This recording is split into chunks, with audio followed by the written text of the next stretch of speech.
freaking cold. And they still call you Boston Rob? Hey, you know what? That's where I'm from. You have the accent, so there you Once go. a Bostonian, always a Bostonian. Right. Okay, so you're on the Villains tribe. Right. Were you guys didn't know that what tribes you were going to No, we didn't know what tribe we were on. They put me on the Villains tribe. You believe that? No.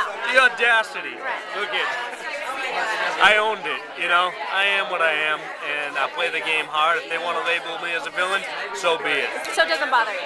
No, it doesn't bother me. I mean, it's a little bit of an advantage. You think? Because villains can do whatever they want and get away with it. And nobody says anything. We're just doing what we're supposed to do. Right. So it works right into my game. So when they called you and asked you to be on the show, were you immediately ready to do it? Were you hesitant? You know what? The thing that was different for me was I had just had my first baby girl. Oh, wow. Yeah, Amber and I had our first daughter just 4 weeks before. So I was apprehensive.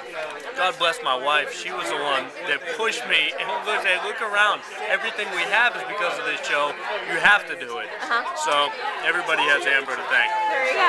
So was it more difficult this time, being away from your family? I mean, but even physically, all the stuff, did you remember? Survivor's always difficult. I mean, Mark Burnett doesn't run any soft versions of Survivor. You know, if anything, he tries to step it up each and every season. Yeah. And Samoa this time around, it was tough.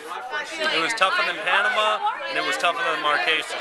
It was the toughest thing I've ever been a part of. Really? Yeah.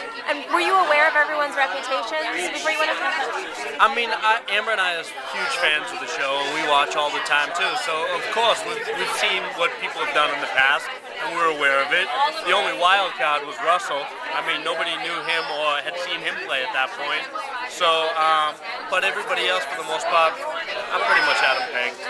So before you left, did you and Amber kind of strategize together since you both had the event now? I mean, look, the way you play this game is you got to be able to think with your head on the fly, you know, because you never know what kind of situation is going to arise. Anytime anybody says they have a game plan to Survivor, I guarantee it's a failure. The best game plan is to adapt as you go, and that's what I did. Great.